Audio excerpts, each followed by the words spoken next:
I stand at the polished mahogany podium, my hands gripping the edges so tightly my knuckles turn white. The scent of lilies hangs heavy in the air of St. Mary's Catholic Church, mingling with the musty perfume of old prayer books and candle wax. Every pew holds a familiar face, some streaked with tears, others watching me with naked skepticism. My grandmother's casket sits before the altar, draped in white roses. Lucia Rivera, the family matriarch, the keeper of traditions, and the only person who truly saw me. My index cards tremble between my fingers. I glance up to see Chelsea in the front row, her perfectly mascaraed eyes narrowed, lips pressed into a thin line of disapproval. My parents sit beside her, Dad checking his watch, Mom dabbing at dry eyes with a handkerchief that hasn't caught a single tear. Ophelia, Father Dominguez prompts gently. Whenever you're ready. I clear my throat, the sound echoing through ancient speakers. Thank you for coming to honor my grandmother today. My voice sounds strange in my ears, too high. I take a breath and start again, lower this time. When I was 8 years old, Grandmother Lucia taught me to bake oatmeal raisin cookies. The memory unfolds in my mind, her kitchen warm with afternoon sunlight, the worn wooden spoon in my small hand, her wrinkled fingers guiding mine. Not chocolate chip, which every child prefers. Oatmeal raisin, because they were my grandfather's favorite before he passed. A few heads nod in recognition. She told me that love isn't always about what tastes sweetest to you. Sometimes it's about remembering what matters to someone else. My voice steadies as I continue. That afternoon, as we measured flour and counted raisins, she taught me more than a recipe. She taught me that the most profound acts of love often happen in ordinary moments. Across the church, Mrs. Perez from 3 doors down dabs her eyes. Even Uncle Robert, who rarely displays emotion, shifts uncomfortably in his seat. Grandmother Lucia lived by this principle every day of her 91 years. She remembered everyone's birthdays, anniversaries, and hardships. She kept a calendar filled with the important dates of people's lives, not because she had to, but because she believed that remembering matters. The silence in the church grows deeper. Several people nod in recognition. In her final weeks, when speaking became difficult, she asked me to read to her from that same recipe card, now yellowed with age. This, she whispered, is what remains when everything else falls away. The love we put into small things. I look up from my notes to find most of the congregation leaning forward. Even my father has stopped checking his watch. As we say goodbye to Lucia Rivera today, I hope we can all carry forward this lesson. That true wealth isn't measured in possessions, but in the consistency of our care for one another. When I finish and step away from the podium, scattered applause breaks out, unusual for a funeral, but somehow fitting. Several people wipe tears as I walk back to my seat. My cheeks burn. My heart pounds against my ribs like it might break free. Mrs. Gonzalez from Grandmother's Garden Club reaches across the aisle to squeeze my hand. Only Chelsea's cold stare follows me, her lips curved in a smirk that says she knows something I don't. Later, I find a quiet corner of the reception hall, away from the buffet tables laden with casseroles and the clusters of relatives trading stories. The church basement smells of floor polish and coffee. I lean against the cool cinder block wall, letting my breathing slow. The memory I shared wasn't entirely truthful. Grandmother did teach me to bake cookies, but the conversation about love happened years later, when I was 23 and heartbroken over a job rejection. I combined the memories, polished them into something that captured her essence rather than the literal truth. The guilt of this small embellishment sits like a stone in my stomach. I close my eyes, remembering how Grandmother's kitchen always smelled of cinnamon, and how her hands, though spotted with age, moved with such certainty. How different from my childhood home, where Chelsea's dance recitals and debate trophies dominated the mantel while my perfect attendance certificates disappeared into drawers. You have a librarian's soul, Grandmother once told me when I showed her my carefully organized bookshelf. Not a criticism like when my mother said I was too quiet to make an impression, but an observation of something valuable in me. Now she's gone, and the strange weight of being truly seen by someone has disappeared with her. Miss Rivera? I open my eyes to find a slender man in a charcoal suit standing before me, leather portfolio tucked under his arm. Yes? Henry Gutierrez. He extends his hand. I was your grandmother's attorney. My condolences for your loss. Lucia was a remarkable woman. Thank you. His handshake is firm, his eyes direct and intelligent. I need to speak with you about some matters concerning your grandmother's estate. Would you be able to come to my office tomorrow morning? Before I can answer, Chelsea materializes beside us, her black dress impeccably fitted, not a hair out of place despite the tears she dramatically shed during the service. "What's this about? Party Antelic's 9. She interrupts, eyes darting between us. "Ophelia? What did he want? Are you hiding something?" I straighten my shoulders. "Mr. Gutierrez is grandmother's attorney. He needs to discuss some paperwork with me." "Why you?" Chelsea's voice rises slightly. "I spent more time with grandmother than anyone. Whatever this is about, I should be included." Mr. Gutierrez clears his throat. "Miss Rivera, Chelsea, is it? I'll be contacting family members as needed for various matters. Right now, I need to speak with Ophelia specifically." I notice my parents hovering nearby, suddenly interested in my conversation when they've barely spoken to me all day. "It's probably just paperwork," I say, surprised by the firmness in my voice. "I'll handle it." Chelsea's eyes narrow. "Since when do you handle anything important?" 10 o'clock tomorrow, Miss Rivera," Mr. Gutierrez says to me, ignoring Chelsea's barb. "My office is on Broadway, just past the old theater." As he walks away, Chelsea follows, already launching into a story about how close she and grandmother had been. My parents draw closer, Mom adjusting my collar like I'm still 12. "What was that about?" she asks, her tone casual but her eyes sharp.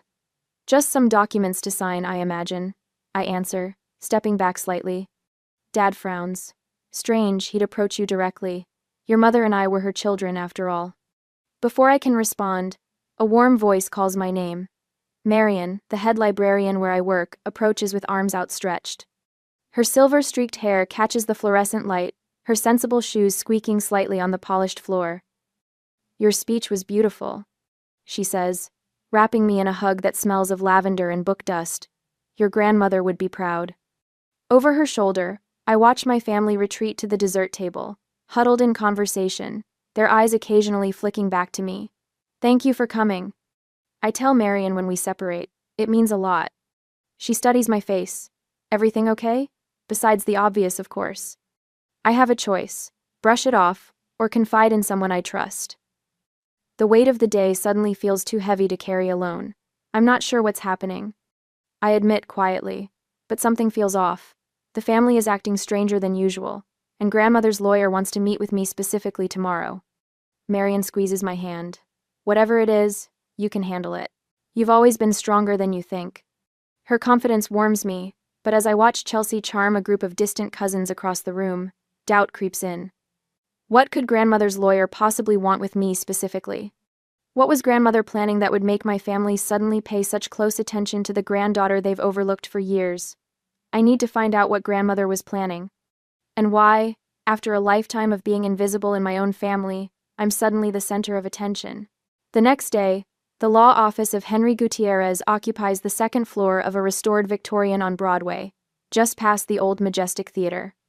The waiting room smells of lemon polish and leather, with dark wood paneling that seems to absorb sound.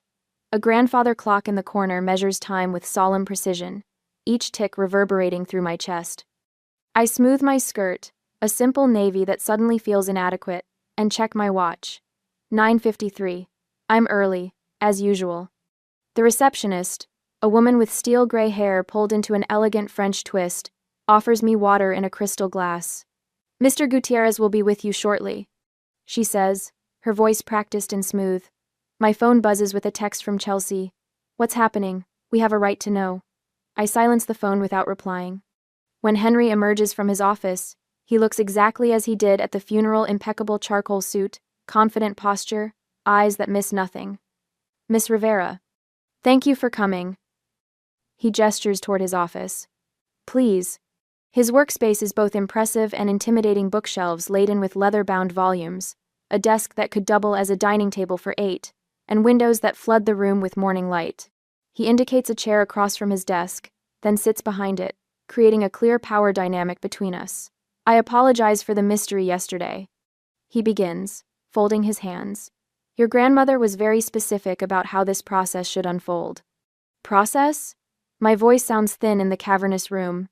Henry opens a folder on his desk. "I've been Lucia Rivera's attorney for 27 years. In that time, I've never met a sharper mind or a more deliberate planner."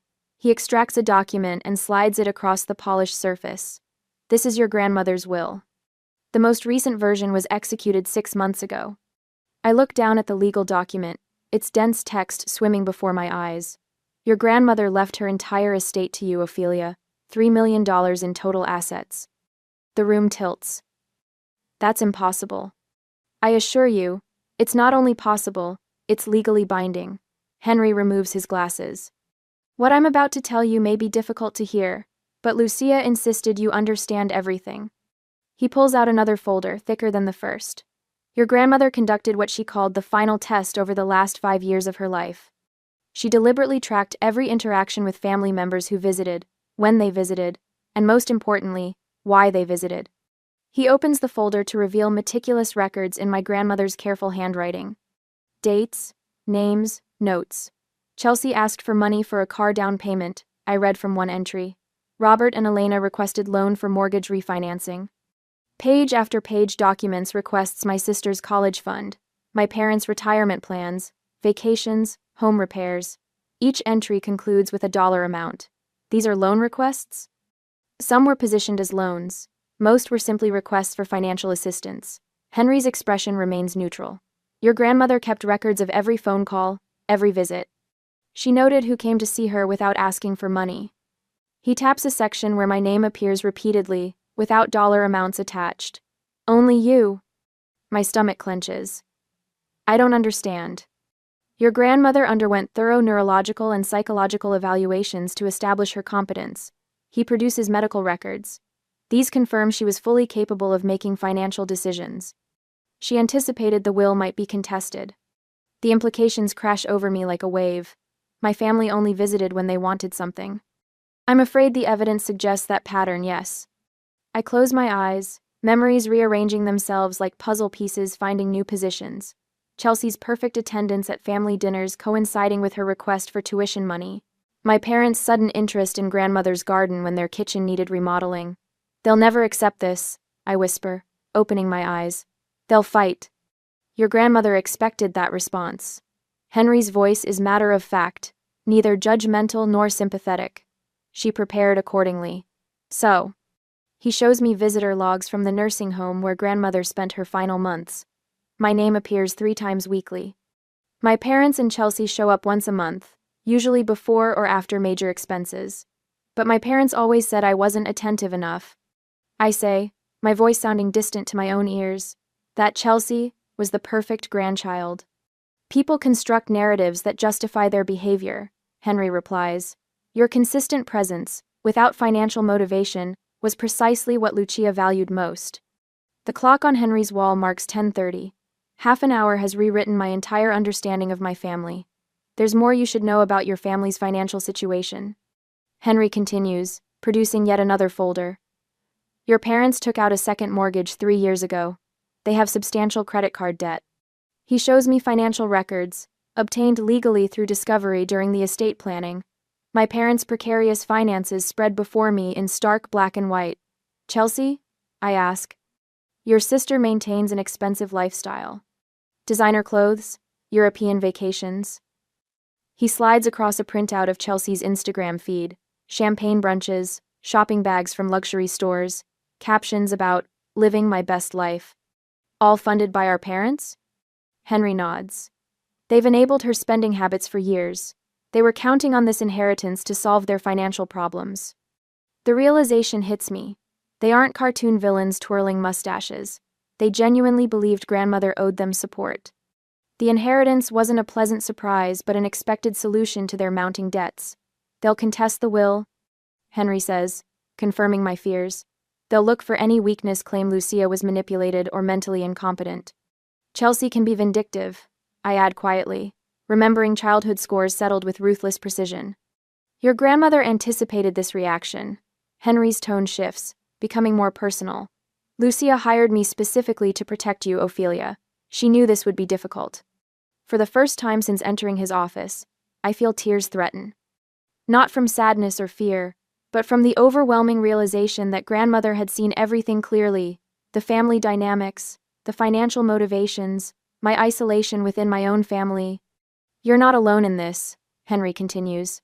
Moses Henderson, your grandmother's neighbor, was a witness to the will signing. He's known your family for decades and can testify to Lucia's mental state and intentions. Moses?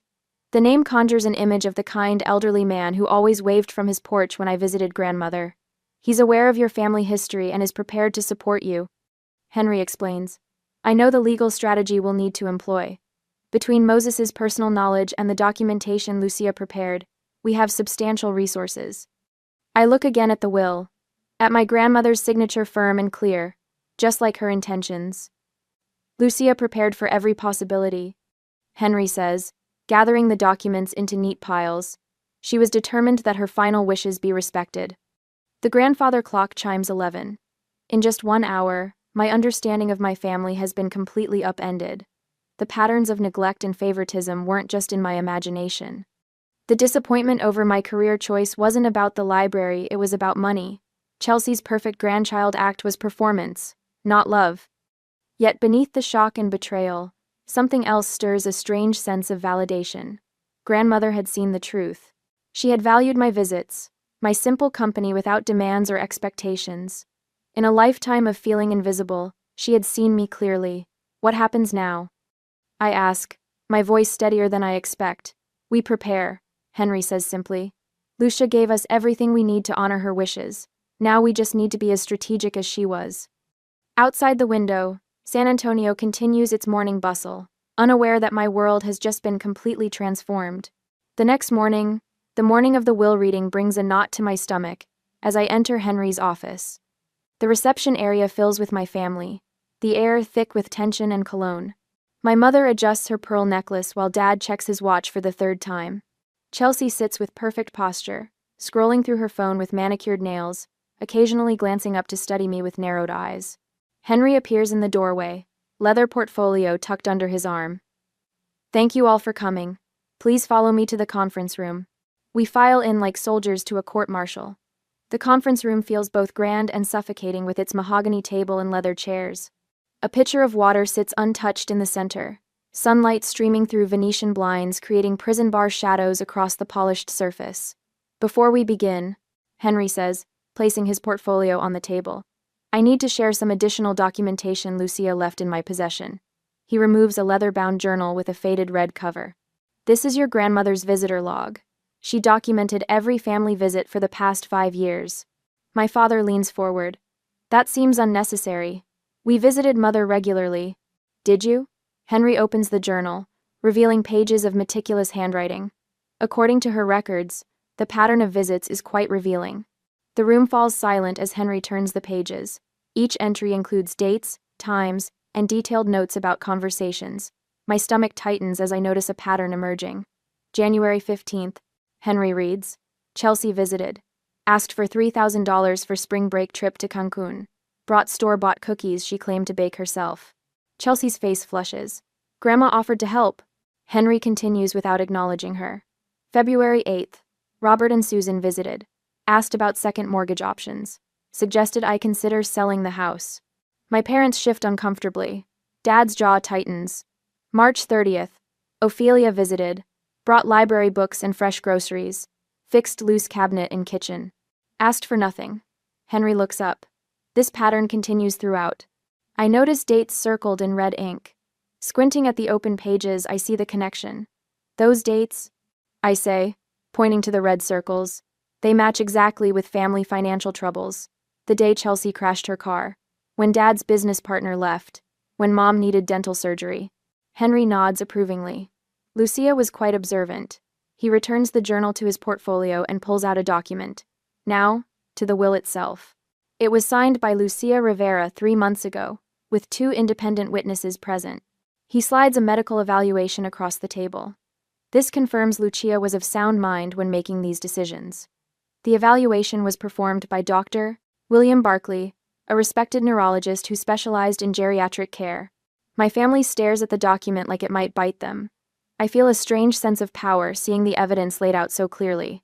Grandmother hadn't just made a decision. She'd built an airtight case. Henry clears his throat. To the matter of the will.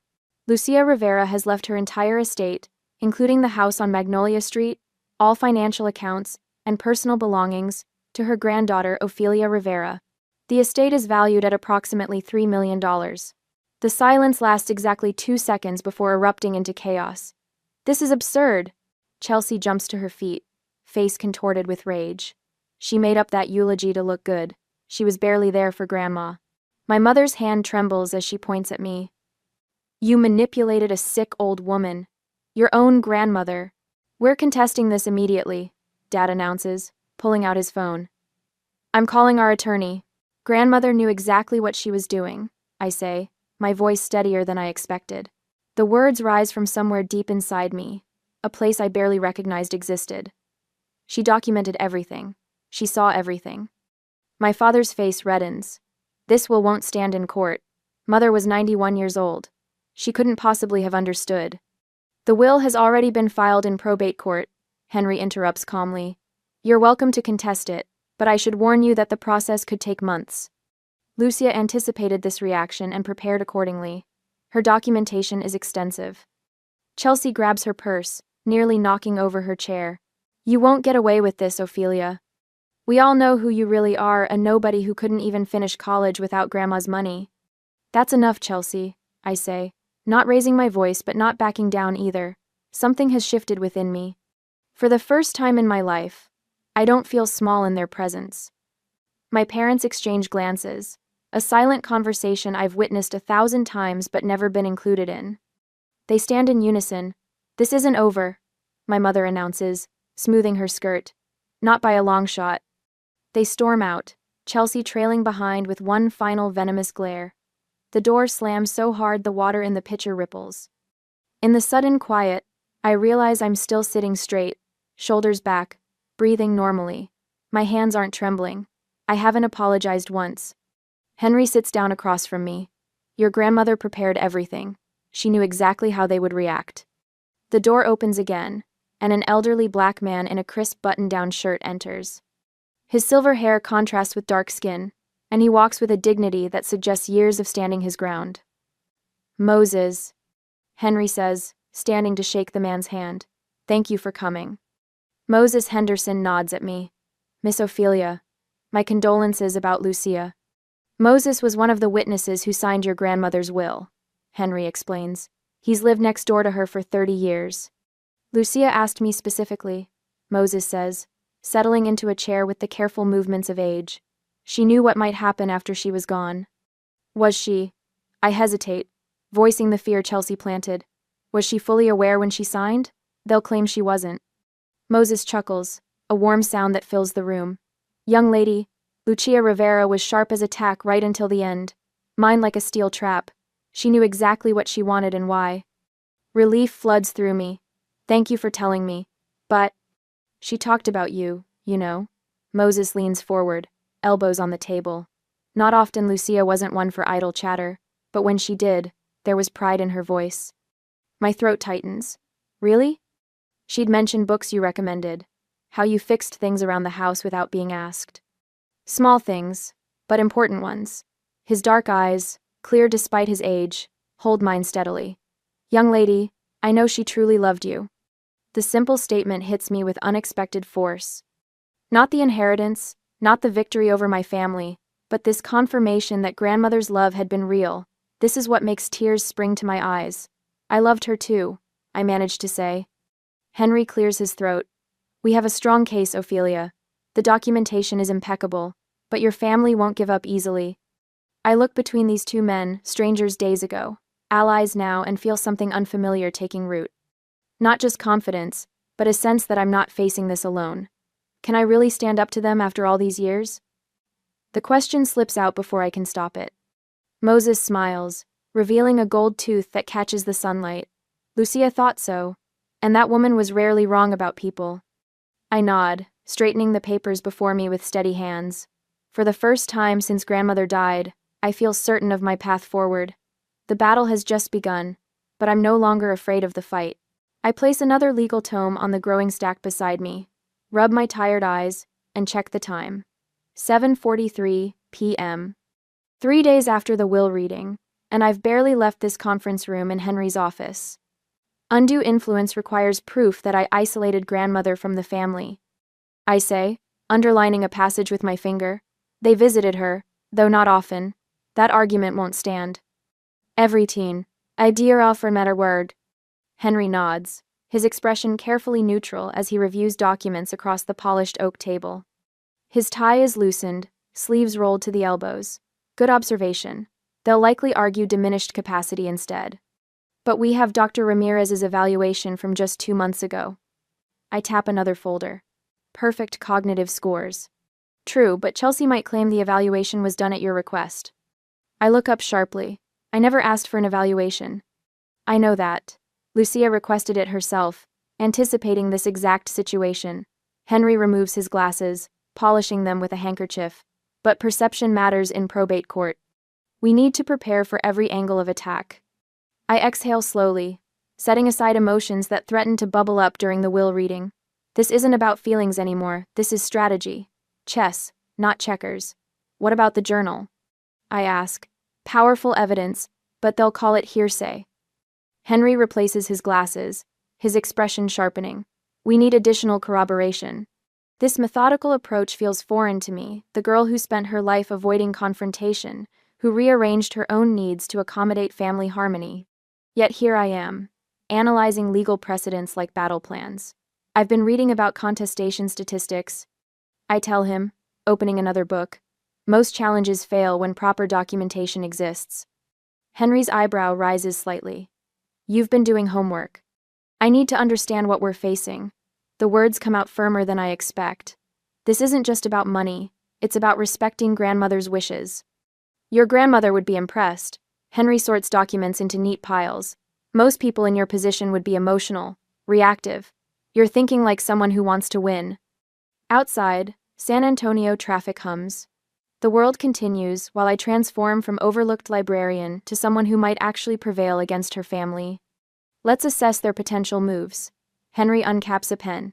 Your parents might claim they expected support in retirement. Chelsea could argue promises were made regarding her graduate school. I open my laptop, pulling up my research notes. I've documented every social media post where Chelsea mentioned grandmother's money. There are 17 references in the past year alone. Henry smiles, a brief flash of approval. Good. And I've prepared affidavits from Lucia's bridge club members who witnessed Chelsea's behavior at holiday gatherings. The conference room door opens, and Moses enters carrying a cardboard box. Despite his 78 years, he moves with purpose, setting the box on the table. Found these while cleaning out my garage. He pats the box. Birthday cards Lucia sent me over the years. She often mentioned your visits, Ophelia. How you never asked for anything, just brought books you thought she'd enjoy. I blink back unexpected tears. You kept all these? Course I did. Moses straightens his cardigan. Lucia and I were neighbors for 40 years. We talked almost daily. I heard plenty about your family's financial requests. I think about grandmother's meticulous nature, how she saved every receipt, documented every interaction. The realization dawns that she wasn't just being organized, she was building a case. Henry examines the cards. These strengthen our position. They show Lucia's consistent affection for Ophelia over years, not a sudden decision. Moses nods. Lucia knew what she was doing, leaving everything to you. Said you were the only one who saw her as a person, not a bank account. I pull my library colleague Rachel's research notes from my bag. Rachel helped me compile precedents on similar will contests. She worked in legal documentation before becoming a librarian. As we organize our defenses, I realize we're creating something formidable, a fortress of evidence and testimony that will protect what grandmother intended. Not through emotional appeals, but through systematic preparation. We should document any contact attempts your family makes, Henry advises. Every text, call, or encounter. Classed Henry. The room falls quiet as we work, the only sounds being the shuffle of papers and occasional keyboard clicks. The anxiety that gripped me at the funeral has transformed into something steadier, a calm determination. My phone buzzes. Chelsea. I show Henry the screen before answering and putting it on speaker. Hello? Think you've won? Chelsea's voice fills the room, sharp with venom. Meet me at the library tomorrow. I'll prove you're just a lucky fraud. The line goes dead before I can respond. Henry and Moses exchange glances. They're escalating. Henry says quietly. She cornered me at work last time. I wouldn't give her money for a trip to Cancun, I explain. Created a scene in front of patrons. A spark of anger ignites in my chest. Not the familiar, helpless frustration. but something clearer. They're willing to damage my professional reputation over this. We'll document the encounter, Henry assures me. This actually helps our case demonstrates their pattern of intimidation. I nod, squaring my shoulders. They won't intimidate me into giving up. The words hang in the air, a declaration that surprises even me with its certainty. For the first time, I believe them. The next morning, I arranged the stack of documents Henry prepared into a neat pile on my coffee table. Lists of dates, bank statements, medical reports. Oh, wah. The physical evidence of my grandmother's intentions and my family's manipulations. Moses sits across from me, his weathered hands carefully organizing a timeline of visits to grandmother's house. This should help establish the pattern, he says, tapping a yellow legal pad filled with his meticulous handwriting. Every time your sister visited, it was within 3 days of requesting money. I nod, scanning his notes. She always brought those fancy cupcakes from the bakery on Broadway, the ones grandmother couldn't even eat because of her diabetes. Moses chuckles. But your parents certainly enjoyed them. A knock at the door interrupts us. Marian enters carrying a manila envelope. I got those character references you asked for. She hands me the envelope. 5 colleagues vouched for your integrity without hesitation. Even Director Patterson wrote one. And you know how he feels about personal matters. I take the envelope, warmth spreading through my chest. For years, I believed my worth was measured by my family's approval. Now I discover support from unexpected corners. Thank you. This means more than I can say. Marian squeezes my shoulder before sitting beside Moses. Any word from Henry about the hearing date? Not yet. I open my laptop to check my email. He wants everything in order before we proceed. Says we need to be methodical.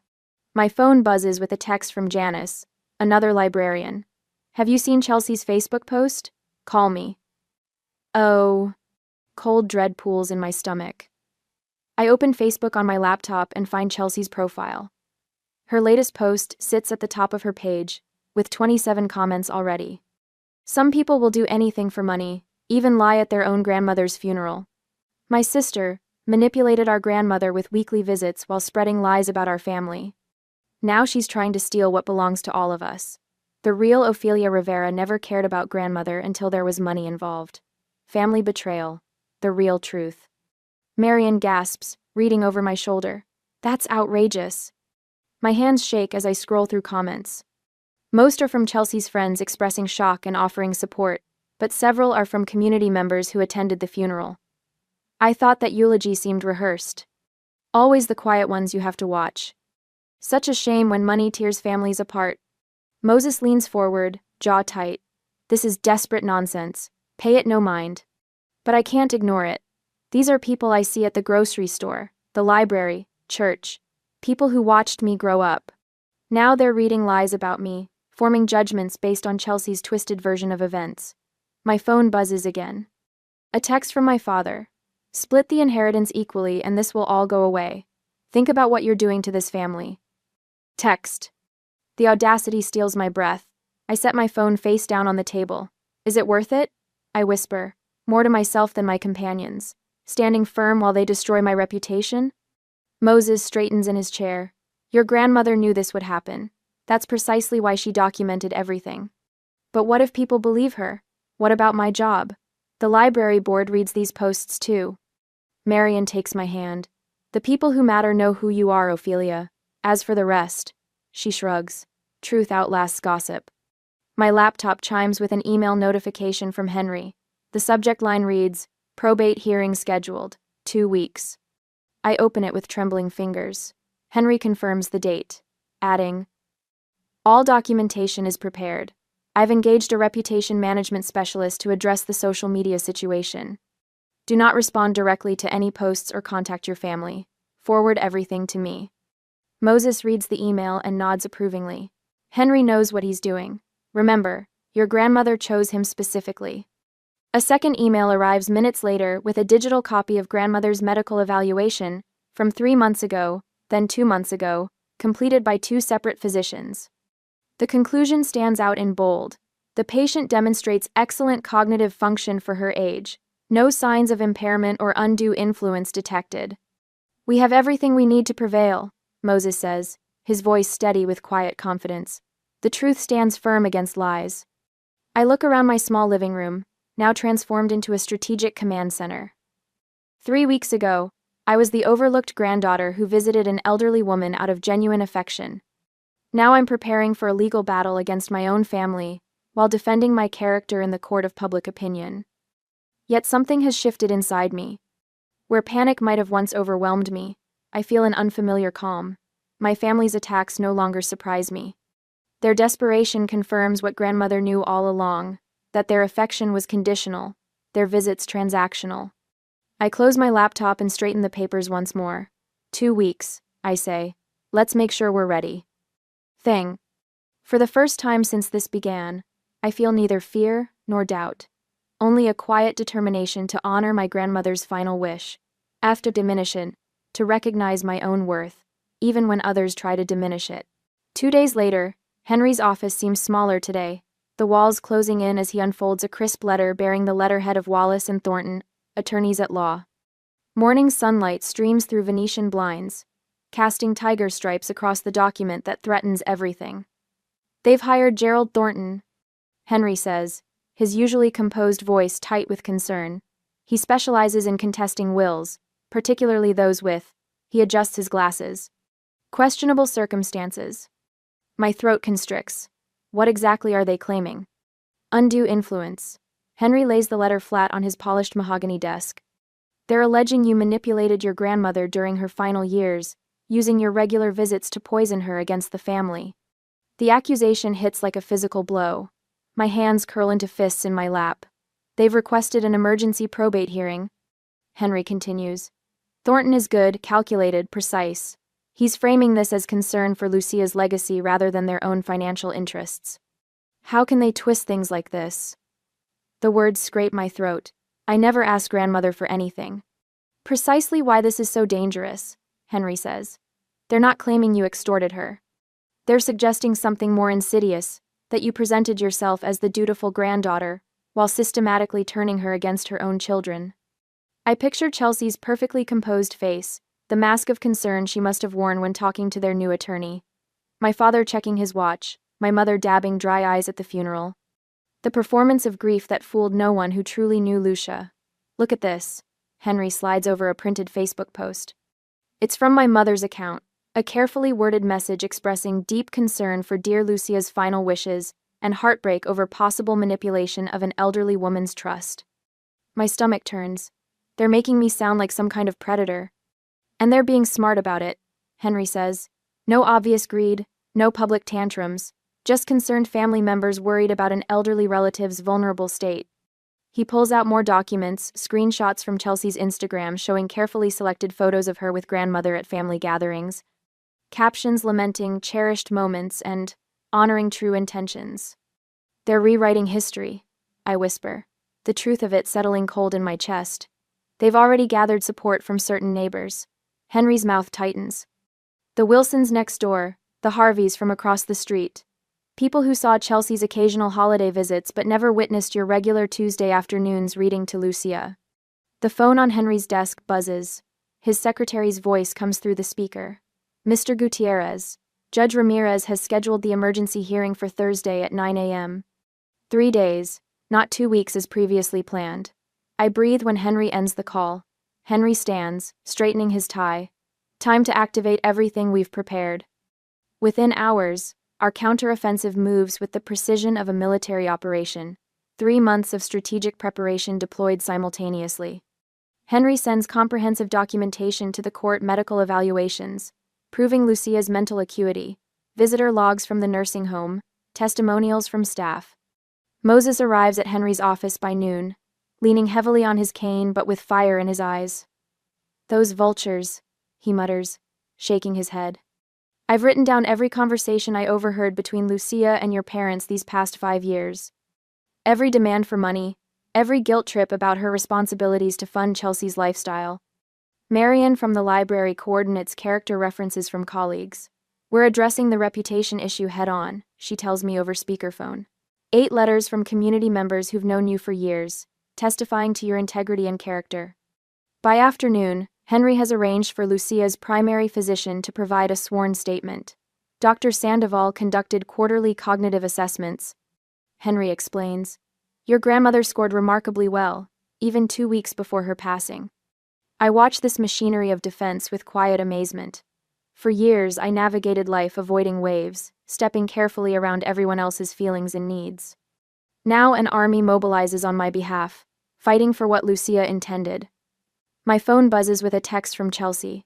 You could stop this if you wanted. Even split. That's all we're asking. I set the phone face down without responding.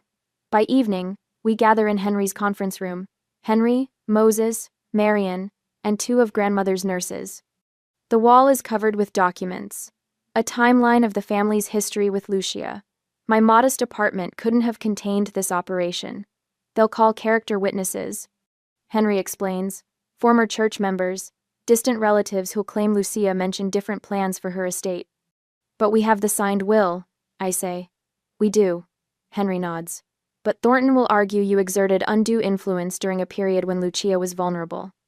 Moses snorts. Vulnerable? That woman could calculate compound interest faster than my smartphone right up until the end. One of the nurses, Betsy, laughs. She beat me at chess the week before she passed. Henry adds, Judge Ramirez will determine if there's sufficient cause to delay probate. If he rules in their favor, the estate could be tied up for years. The stakes crystallize in my mind. This isn't just about money, it's about Lucia's final wishes, her deliberate choice, the truth of our relationship. When I return home that night, Moses insists on walking me to my door despite the pain in his knees. You know, he says as we reach my apartment, Lucia told me once that you reminded her of herself, quiet on the outside, steel on the inside. On Thursday, we show them what that steel looks like. His words stay with me as I spread documents across my kitchen table, reviewing testimony, preparing for cross-examination. The night grows late, but sleep remains distant. I rehearse responses, anticipate accusations. My phone lights up with a text from Henry. Lucia planned for this exact scenario. Trust the preparation. Thursday morning comes too quickly. I dress carefully in a simple navy suit, professional, understated, nothing that suggests wealth or entitlement. As I fasten a small silver pendant Lucia gave me for my 25th birthday, I catch my reflection. The woman looking back at me stands straighter than the one who delivered a nervous eulogy just months ago. The woman in the mirror knows what's at stake, not just millions of dollars, but the truth of who Lucia Rivera was and what she truly valued. My phone rings. Henry's voice comes through clear and confident. Cars waiting downstairs. It's time. I take one last look at the scattered papers, the battle plan for tomorrow's confrontation. Everything that's been building since that day in the church, when Chelsea's cold stare followed me from the podium. This is the point of no return. I'm ready, I tell Henry. And for the first time, I truly am. That same morning, the county probate courtroom smells of furniture polish and institutional air conditioning. I sit at a polished oak table beside Henry, my hands folded in my lap to stop them from shaking. The gleaming wood surfaces reflect the overhead fluorescent lights, casting the whole room in a clinical glow that makes even the judge's dark wooden bench look sterile. My family sits across the narrow center aisle, Chelsea's hair styled in an elegant updo, my mother in a somber navy dress with pearl earrings, the ones grandmother gave her for her 40th birthday. My father's silver gray suit looks freshly pressed, his expression calibrated to concern rather than angry. Their attorney arranges documents with the precision of a surgeon preparing instruments. All rise. The bailiff announces as Judge Ramirez enters, a woman in her 60s with silver hair cut in a practical bob and reading glasses perched on her nose. After the formalities, their attorney rises first, buttoning his suit jacket. Your Honor, this is a straightforward case of undue influence. Lucia Rivera was a beloved matriarch who, in her declining years, fell victim to manipulation by her granddaughter, Ophelia. My stomach tightens. The audacity of his claim lands like a physical blow. Miss Rivera systematically isolated her grandmother from other family members. Lawyer Thornton continues, his voice carrying the practiced cadence of a seasoned litigator. She cultivated dependence while the deceased was vulnerable. The result was this highly unusual will that disinherits Miss Rivera's parents, Lucia's own son, and her younger sister. Thornton gestures to my family. The Riveras simply want what their mother and grandmother intended before she fell under influence. They're not asking for anything beyond what family tradition and Lucia's own statement suggested would happen. My mother dabs at dry eyes with a handkerchief. Chelsea nods solemnly. The performance is flawless, concerned family members looking out for an elderly woman's true wishes, not greedy relatives after money. The evidence will show, Thornton concludes, that this will represents Ofelia Rivera's wishes, not Lucia Rivera's. When Henry stands, he doesn't match Thornton's theatrical style. His movements are measured, his voice steady. Your Honor, the respondent has presented a compelling story. Unfortunately for them, it's fiction. He lifts a thick binder. What's not fiction is this documentation spanning 15 years. He walks the binder to the judge's bench. This contains visitor logs from Lucia Rivera's retirement community, signed by security guards. These logs show that while Ofelia visited her grandmother weekly for years, her parents and sister only appeared when they needed money. Thornton jumps up. Objection. Counsel is making accusations without foundation. I'm establishing pattern and motive, Henry responds calmly. And I have the foundation right here. He returns to our table and lifts another binder. Financial records showing 17 separate occasions where Chelsea and her parents requested substantial sums from Lucia Rivera, followed by periods of no contact until the next financial need arose. Financial maze of the sign-to-getters say. The judge accepts the second binder, flipping through pages with a deepening frown. Most revealing, Henry continues, are Mrs. Rivera's own journals, where she documented her concerns about her family's motivations. He produces a leather-bound notebook. I'd like to read one entry from September 12th, 3 years ago. My father shifts uncomfortably. Chelsea's perfect composure cracks as she whispers furiously to Porter. Henry reads, Robert called again about the lake house down payment. When I mentioned I'd already helped with Chelsea's tuition this year, he said I owed it to them since I'm sitting on a fortune. Only Ofelia visits without her hand out. Perhaps she's the only one who sees me as more than a bank account. The courtroom falls silent. My first witness is Moses Henderson, his weathered hands gripping his cane as he takes the oath. Moses settles into the witness chair, his eyes clear despite his 87 years. Mr. Henderson, how long did you know Lucia Rivera? Henry asks. 30 years.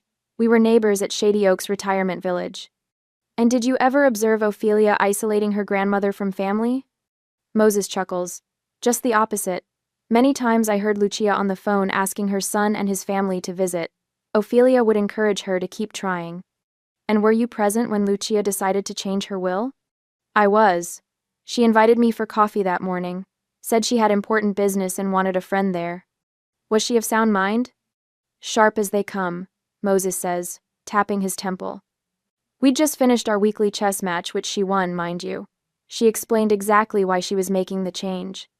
Said it wasn't about punishment, but about rewarding genuine love. Thornton's cross-examination tries to suggest Moses is confused or biased, but the old man remains unflappable, recounting specific dates and conversations with remarkable clarity. My library director Marion follows, testifying to my character and work ethic. Then comes Dr. Ramirez, grandmother's physician, who presents medical evaluations showing Lucia's mental acuity remained exceptional until her final days. By the time we break for lunch, I notice the judge watching my family with increasing skepticism.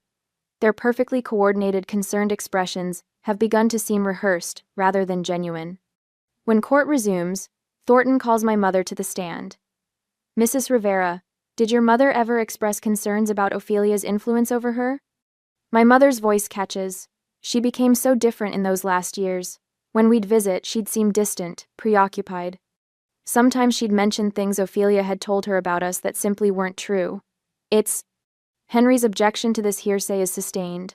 The judge instructs my mother to stick to facts, not speculation about what grandmother might have been thinking. Chelsea testifies next, presenting herself as the devoted granddaughter who simply couldn't visit as often due to her demanding career. Grandmother always told me I was following in her footsteps, she claims, her voice catching perfectly on cue. We shared a special bond. Henry stands for cross-examination. Miss Rivera, when was the last time you visited your grandmother before she passed away? Chelsea hesitates. I'm not sure of the exact date. Henry consults a document. The visitor logs show it was 4 months before her death, on June 3rd. Do you recall the purpose of that visit? Chelsea shifts uncomfortably. To see her, of course. I'd like to enter Exhibit 14. Henry says, passing a paper to the judge. This is a text message from the defendant to Lucia Rivera sent the day before that visit, asking for $7,000 for a trip to Barcelona. The color drains from Chelsea's face. By late afternoon, Thornton's case had crumbled. What seemed like a coordinated, reasonable challenge now looks like a desperate grab for money by family members who had treated grandmother like an ATM. The judge removes her reading glasses, rubbing the bridge of her nose before addressing the courtroom. I've reviewed the evidence thoroughly, and I find no grounds to invalidate Lucia Rivera's will. The documentation shows a pattern consistent with a woman of sound mind, making a deliberate choice based on years of observation. She turns toward my family. The evidence suggests that Miss Ophelia Rivera was the only family member who demonstrated consistent care without financial motivation. The will stands as written. Chelsea's composure shatters. "This isn't fair," she shouts, rising from her seat. "She was manipulated. Ophelia never deserved to be her favorite." "That's enough," the judge says sharply. "One more outburst and I'll find you in contempt. Furthermore, I'm ordering the plaintiffs to pay all legal costs associated with this frivolous contest." She looks directly at my parents. Any further harassment of the defendant could result in additional legal consequences. This matter is closed. The gavel strikes with finality. As we exit the courtroom, Moses catches up to us in the hallway, tears glistening in his eyes. "Lucia would be so pleased," he says, patting my hand. "She knew exactly what would happen. She told me once that sometimes people need to face consequences to grow." Henry organizes his briefcase, satisfaction evident in his precise movements. "Justice has been served exactly as your grandmother intended," he says. "The estate will be transferred to your name within 30 days. Through the window, I watch my family hurry to their car, heads bowed, Chelsea still wiping angry tears from her cheeks. For the first time, they look small to me, diminished not by their defeat but by the revelation of who they truly are. A strange calm settles over me. The inheritance is secure, but more importantly, I understand now what grandmother tried to teach me through her recipes, her stories, her quiet affection. Value isn't measured in dollars but in the consistent care we offer one another without expectation of return." The courtroom empties around us, but witnesses from the neighborhood linger, several approaching to congratulate me. "Mrs. Gonzalez from the garden club embraces me. Your grandmother spoke so highly of you," she whispers. "Now I see why." In that moment, standing in the echoing courthouse hallway, I realize the true victory isn't the money or even the vindication. It's the knowledge that I was seen, truly seen by someone who mattered. And in her seeing me, she helped me finally see myself. 6 months after the probate hearing, I park in my usual spot at the San Antonio Public Library and check my reflection in the rearview mirror. The woman staring back bears little resemblance to the nervous librarian who once trembled while delivering her grandmother's eulogy. Same hazel eyes behind wireframes, same brown hair tucked behind my ears, but the hesitation that once shadowed my face has vanished. The courthouse victory changed more than my bank account. Chelsea removed her vicious social media posts within hours of the judge's ruling. My parents stopped appearing at community events where they might encounter me. Their retreat wasn't graceful, but it was complete. Mrs. Gonzalez from Grandmother's Garden Club catches me walking toward the library entrance. "Ophelia." Just the person I wanted to see. Her weathered hands grip mine. "Those planters you donated for the community garden are blooming beautifully. Lucia would be so proud." "Thank you," I say, no longer flinching at the mention of my grandmother. The garden was important to her. "And to you," Mrs. Gonzalez says, squeezing my hand. "You know, I misjudged the situation with your family. Many of us did. I should have known better." I smile. We all did what we thought was right at the time. In my office, I sort through grant applications for the new literacy program. The first thing I did after paying off my student loans was establish a foundation in grandmother's name. The second was purchasing a modest craftsman bungalow 3 blocks from the library. No mansion, no sports car choices that bewildered my colleagues who imagined what they would do with millions. "Morning, boss." Marian pokes her head in, her silver-streaked hair catching the morning light. "Moses is here with more stories." Moses Henderson has become a regular visitor, bringing memories of my grandmother that add richness to the portrait I already carried. Today, he sits across from my desk, his cane propped against the chair. "Your grandmother once told me the best investment she ever made was in people, not stocks," Moses says, his voice warm with memory. Seems you inherited that wisdom along with everything else. I had an excellent teacher, I reply. Henry says the foundation paperwork will be finalized next week. Henry, now my permanent financial advisor, helped me structure the inheritance to secure both my future and grandmother's legacy. His guidance proved invaluable in navigating my new responsibilities. Lucia gave you more than money, Moses observes. She gave you confidence. I see it in the way you walk, the way you speak. No more hiding in corners. The transformation feels both subtle and seismic. Where I once second-guessed every decision, I now trust my instincts. When the board unanimously voted me head librarian last month, I accepted without questioning whether I deserved it. The promotion came with challenges, but I faced them without the familiar companion of doubt. Later that afternoon, I visit the cemetery. Autumn leaves scatter across the grounds as I place fresh white roses on grandmother's grave. Unlike my early visits filled with tears and questions, I now bring updates, sharing news of the Foundation's progress and the community programs we've launched. The Senior Companionship Initiative starts next month. I tell her, adjusting the flowers. Moses agreed to serve as program advisor. He says it's about helping people recognize true kindness. The wind rustles the trees overhead. In this peaceful setting, the bitterness of the court battle feels distant. I no longer dwell on Chelsea's cutting remarks, or my parents' attempts to invalidate the will. Their actions revealed truths I needed to see, painful as they were. Our family contact remains minimal, occasional text messages, a birthday card. But last week, a tentative coffee meeting with my father showed the slightest crack in his pride. He mentioned a community art show without once bringing up the inheritance. Back at the library, I find Amanda, our newest librarian, frantically reorganizing a cart of misplaced returns. Her frustration explodes when she knocks over a carefully sorted stack. "This is impossible!" she snaps, her voice sharp enough to draw attention from nearby patrons. Nobody respects the system. Why do I even bother? 6 months ago, I might have retreated from her anger, taking it personally. Today, I see beyond her words to the overwhelming pressure beneath.